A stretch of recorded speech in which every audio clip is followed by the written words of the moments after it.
this schedule really shapes up for a playoff run with a 12-team playoff. Areas that, you need to get from experience, which is just, hey, I need to make quicker decisions. How do you define success for this team? National championship. What's going on, y'all? I'm Bud Elliott, back again with another episode of my summer school series here on Cover 3, and that's where we learn about college ball teams for the upcoming year. Today, it's my man David Eickholt, Iowa Hawkeye Insider. David, welcome back, man. What's going on, man? Good to see you. Appreciate you having me on. We actually are recording this earlier than usual. I feel like I'm usually one of your last guys, so I'm kind of happy that we're getting this thing out right after Iowa spring game. I mean, you're for this. We should be in a nice rhythm now, and I want to get these all out if I can before August hits. And so we give our team sites some much needed VODs if you want to kind of look behind the curtain here, because the summer can be a bit of a VOD dead zone for sure. 8-5 last year for Iowa. Solid, but kind of short of expectations, I think, that some had. How would you describe kind of the vibe of this program right now? I mean, I think it was very disappointing. I thought they were going to be a 10-win team last year. I think the passing offense I thought would take a step forward, but it was pretty much saved, I think, by Caleb Johnson, who had arguably the best season by an Iowa running back in the Kirk Ferentz tenure, maybe in school history. I mean, even more impressive than that Sean Green performance just from a touchdown standpoint. I think Iowa's defense was the biggest letdown. And you look at the numbers, man, like they weren't bad. I mean, they were 11th in scoring defense. They were 42nd in passing yards allowed, a lot more explosive plays allowed, but you kind of looked at everybody coming back, right? You had Jay Higgins coming back. You had Nick Jackson. You had Jamari Harris. I mean, they had everybody back. Sebastian Castro, who I thought was a little bit underwhelming during his final season as a Hawkeye, and he was a third-team All-American the prior year. I think vibes are relatively high. I think if Iowa doesn't land Mark Gronowski from South Dakota State, I think they're at a completely different point. But they addressed him in the portal. I think that they got Sam Phillips from Chattanooga. Looks like he could be a deep threat and add some real speed to that wide receiver room. And Tim Lester has flat out said, man, they want to redo the offense, the passing offense. There's a lot of verticality during the spring game. And more importantly, the quarterback play really wasn't good. Gronowski was not active. He's still recovering from offseason surgery. But the wide receivers look night and day. I mean, anything I've seen in the past probably 5 or 6 years. And I just wrote a story about that this morning, Bud, and I got to tell you, the statistics are mind-boggling when it comes to Iowa's wide receivers. They have not had a wide receiver with more than 420 yards since 2019. It really is amazing. Jacob Gill, the Northwestern transfer who came in the last year, had 411, and that was the most that an Iowa receiver's had since Emir Smith-Marset had 722 back in 2019. We had talked about this on Cover 3 a little bit, and we got some blowback from Iowa fans, and it's understandable. Fan is short for fanatic, and we root for the laundry. But I had some guys who coached in the MAC that were like, well, on some of these kids that Iowa signs at receiver, we feel like the MAC schools, us, are the real competition. Like the other offers that these kids allegedly have, we don't think they're actually going to take these guys at receiver specifically. So that kind of matches up. But the fact that these receivers are a lot better this year, in your opinion, is there a guy who you think can be college fantasy relevant? Because I don't think Iowa's had a guy at receiver in quite some time who's actually mattered in college fantasy. Like, who can really bust out and be a crazy productive guy? I mean, I'm looking at Reese Vanderzee. I mean, I think this is the first true X they've had probably since Brandon Smith. Reese Vanderzee kind of broke out early on last season, had a pair of touchdowns in Iowa's first 3 games. And the real thing is he had to adjust to the physicality of college football, right? He was about 6'4", 205. He was still kind of getting pushed off the line of scrimmages. Maybe a linebacker comes in and sets the edge. I mean, he's not going to be able to hold the blocker or kind of get through his route. He's at 15 pounds. He's 100% healthy. Made a couple of really impressive athletic grabs this past weekend. I do think that when you talk about a sort of a fantasy relevant, we're still talking about the Iowa offense here. Sure. Right. They're not going to put up the crazy numbers. But the other side of it too is I think Iowa's going to rely a lot more on wide receiver play than tight end. I think Asen Ostranga could be a really good tight end for Iowa this year. But now you're looking at true pass catchers and true pass threats. They get Jacob Gill back for another year. I think that's an underrated kind of retention. They get Sam Phillips, who had 0 drops during his past year at Chattanooga on, I think, 79 total targets. Iowa needs guys that just will not drop the ball over the middle. I think they've struggled in the past with that. if Dayton Howard can piece together everything just from mentally to on-field play, I think his ceiling's as high as anybody in the room. I've been incredibly high on him going back to his recruiting days. Was not offered by his in-state schools. I think Iowa was his only D1 offer. He had tremendous high school production, 6'4", runs extremely fast, had a couple big grabs last year. Like, I don't know if there's a certain breakout star or a guy that'll be an all-conference caliber wide receiver, especially with how deep this conference is. But I think Iowa doesn't need that. They need 3 or 4 guys that are just capable of going out there and getting you 50 to 60 yards a game to take pressure off the running game. Because I think the offensive line is going to be fairly strong again this year. You finally have a true dual threat quarterback under center in Mark Gronowski, as long as he can protect himself.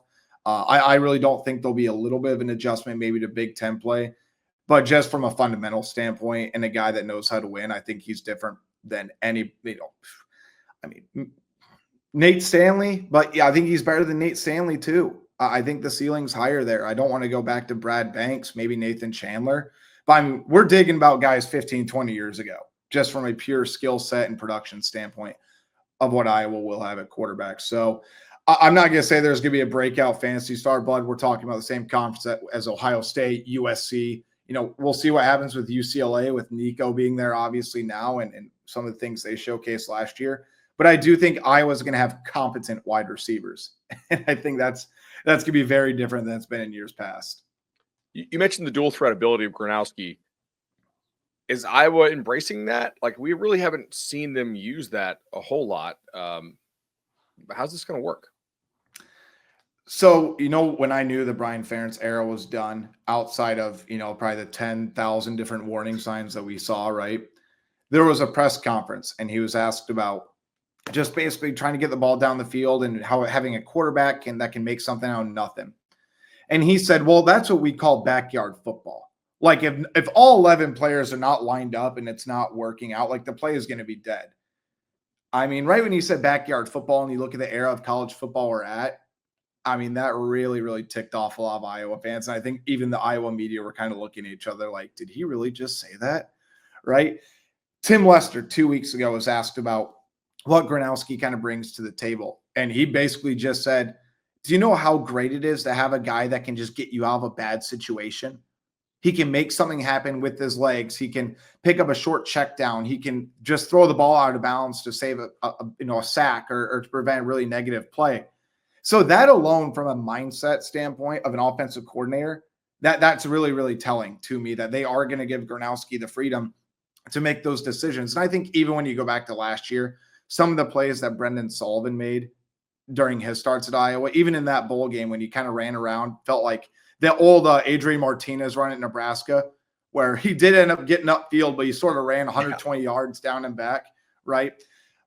I think even seeing that's such a big step for the Iowa offense. But the other side of it too is, with all due respect to Gronowski, he's not going to be able to run over the players that he did at the FCS level. I think when you look at his highlight reel, he's very comfortable putting his shoulder down, absorbing that contact, getting those extra yards. Maybe he will be strong enough to be able to go in there and do that, but he's not going to have that sort of edge against, let's say a Penn State, against an Oregon, against an Indiana, all of which Iowa is going to host this year in Kinnick Stadium. Like, the level of competition, with all due respect to the FCS level, this is not a weak Iowa football schedule, Bud, going into this year. I mean, this is probably the hardest they've had in at least 10 years, in my opinion. So I do think they are going to embrace it, but I'm also kind of being cautious in the sense of, Bud, how many times have we talked about something like this?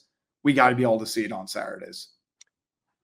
All right. With Caleb gone, Moulton or Patterson more likely to be the breakout, like have all the carries guy? I'm going to say Kamari Moulton. I'm a huge fan of what Kamari Moulton can do. I do think Iowa's going to ride the hot hand. I really like the new running backs coach that they got in Omar Young. That's a guy who's really bounced around the NFL, coached the Senior Bowl running backs this past year. But I think losing Liddell Betts is a massive deal. I think Liddell Betts did a tremendous job of really kind of reinventing that Iowa running back room. But I also think, Tim Lester's running scheme, it's not the same old Iowa, zone. You can't really predict the running play before the play starts, because it got so bad a few years ago, man, where my sister does not watch football. She would tell me exactly what Iowa was going to run. And bar none. So I can't imagine what a high-end defensive coordinator or a position coach was doing. I think Kamari Mullen's great. I mean, I think when he arrived at Iowa, I think he looked more like an AAU point guard, about, really shorter kind of guy, about 170. Now he's legitimate 200 pounds. I still think he kind of kept that speed. He's really learning the more fundamental things about it. And I think his vision is greatly improved. And I think when you look at the big difference between Caleb Johnson in his first 2 years and this past season, aside of being healthy his last year, because during his sophomore year, he was really hindered by a high ankle sprain that he kind of just played through. Kamari Moulton's vision and patience, man, like he understands when to go, when not to go, when to take a risk, when not to take a risk. I love Jazzy Patterson. I think he's a great third down blocker. I think he's a real threat out of the backfield to catch the football. But that dude is 140 miles an hour, bullet trained to the line of scrimmage every single time. He runs with a sense of violence. That really is, it's really fun to watch. And when it works great. But I do think Kamari Moulton's going to be the guy. I do think we see a little bit more Jazzy and Patterson this year than we had in past years. And I'm going to throw another name out there, a guy that was running with the twos. How about true freshman Nathan McNeil, guy from down south in Florida, really big lower body. He's been running with the twos, was an early enrollee. They seem very high on him. Had a couple touchdowns in Iowa spring practice. So if he ends up, seeing a couple snaps in garbage time or maybe emerging as that third running back over Brevin Dahl and Xavier Williams, it's not going to surprise me. Omar Young is a really, really big fan of Nathan McNeil too. Awesome. All right, let's hit a break. On the clip side, we'll come back, talk a little defense. When you need your sports news all the time, we've got breaking news to bring to you. CBS Sports HQ gives you a snapshot of all the sports that matter to you. When you need your sports in a snap, find it on CBS Sports HQ, streaming free anywhere you are. All right, guys, welcome back. Summer school, cover 3. That's David Eickholt. We're talking Iowa. This Iowa defense last year was pretty much lights out yet again. Like, no mistakes in the secondary. Everybody's where they're supposed to be, nonstop, make you earn every single yard that you get for the most part. And now they are losing a whole lot of that back seven that played like such perfect pass coverage. There's going to be a drop-off, I would assume, but if there's not a massive drop-off, who are the guys that would have stepped up the most for Iowa? I think Xavier Wampa. I think this is the year where you talk about the former 5-star by 24/7 Sports, All-American guy, has all the athletic tools in the world. I think he needs to be the guy. I think this is the year he finally pieces it together. I think moving him to free safety is such a big deal. He can play a little bit close to the line of scrimmage. He's always been a violent tackler, not afraid to lay the big hit, and he's always been a playmaker. I mean, going back to his first career start in that bowl game a couple of years ago during Iowa's loss, but he had a pick 6 in that football game. Go back to his high school days, to clinch the state championship. Like, he is a gamer. And when he gets the football in his hands, really, really good things happen. So I think Xavier Wampa is going to need to be the guy. But the other part of it too, man, is I think we're going to see a really good Iowa defensive line. We've kind of been missing that pure Iowa pass rusher or that constant pressure going back to probably since Davion Nixon back in 2020. AJ Epinesa was obviously great. I think Chauncey Golston was very underrated during his time at Iowa. But I think now you just kind of look across that line of scrimmage. If they can get constant pressure on the quarterback and not make that pass coverage, which I will think is going to drop off a little bit, don't make them be in coverage as long. I think that's how they can make up with it. I'm looking at Max Llewellyn off the edge. I mean, that's a guy who I think is capable of having 8.5 sacks, killer spin move, violent hands, really started to put it together at the end of last season. And then they got Bryce Hawthorne from South Dakota State. I think he can make a real impact in the middle of that line. Aaron Graves, who, again, you talk about an absolute freak. It will not surprise me if he's on every freaks list going into the year. I mean, I think Aaron Graves with a massive year could be a top 2-round draft pick. I think this is the year he can piece it together. But I think Iowa's defensive line is going to be stronger. I think Xavier Wampa needs to really hold down that secondary. But then again, man, they lose every starting linebacker. There's no Jay Higgins, who I think is one of the best linebackers over the past decade in Big Ten football. Nick Jackson, the second most tackles in NCAA history. Now, again, he had 6 years of eligibility, but still an impressive feat nonetheless, right? You lose Sebastian Castro.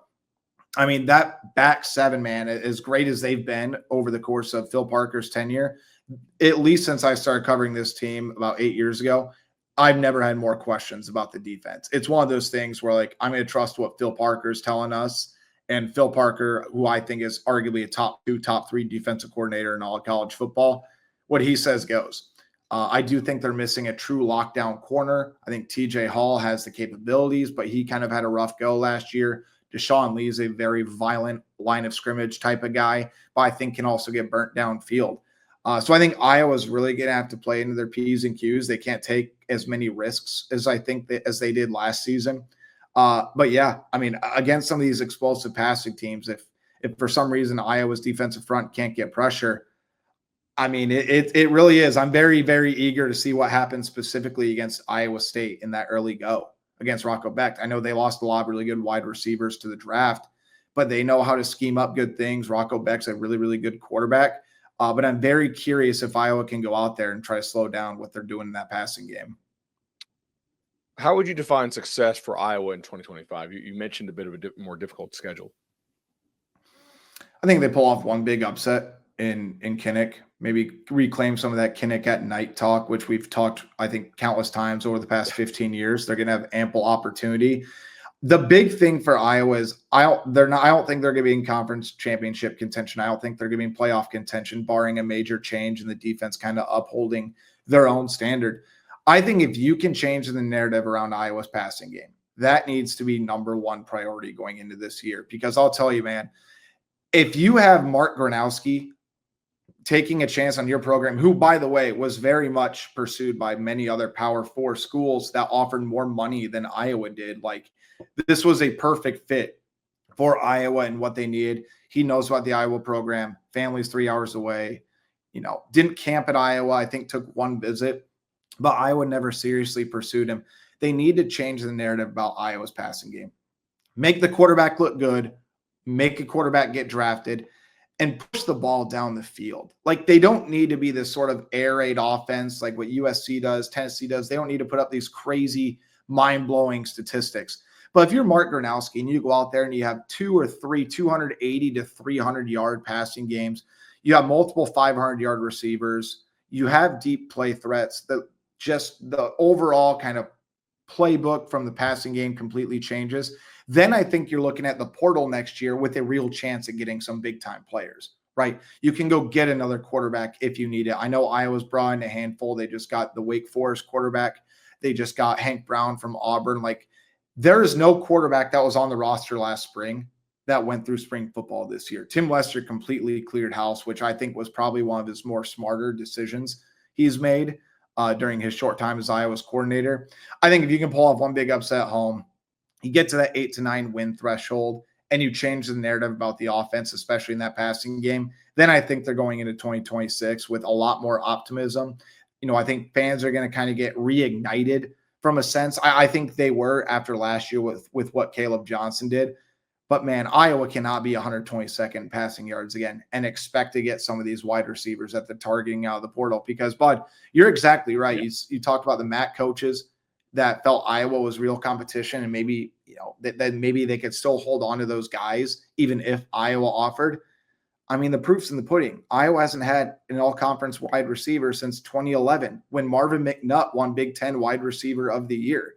It's hard to sell history when the past decade there really hasn't been any history. And I think that's what Tim Lester and Kirk Ferentz and them are really fighting against right now. So, again, you get a guy in Gronowski with over 10,000 all-purpose yards at the FCS level, 2-time Walter Payton Player of the Year, which is equivalent to the Heisman at the FCS level. You get him on campus, couple national titles. You have a highly accoladed guy, and you have a much more experienced room, and you have a good offensive coordinator. This is the year where they have to make the passing game work. Otherwise, it could be another interesting offseason about how to get guys that can come in and make a real impact, because they're going to lose wide receivers 1 and 2 in Jacob Gill and Sam Phillips after this year. Now, again, I like a lot of the younger talent, but, man, they still got some pieces they'll have to work through. No doubt. David, enjoyed it, man. Everybody just check you guys out. You do an awesome job covering Iowa. I appreciate you, man. Thank you.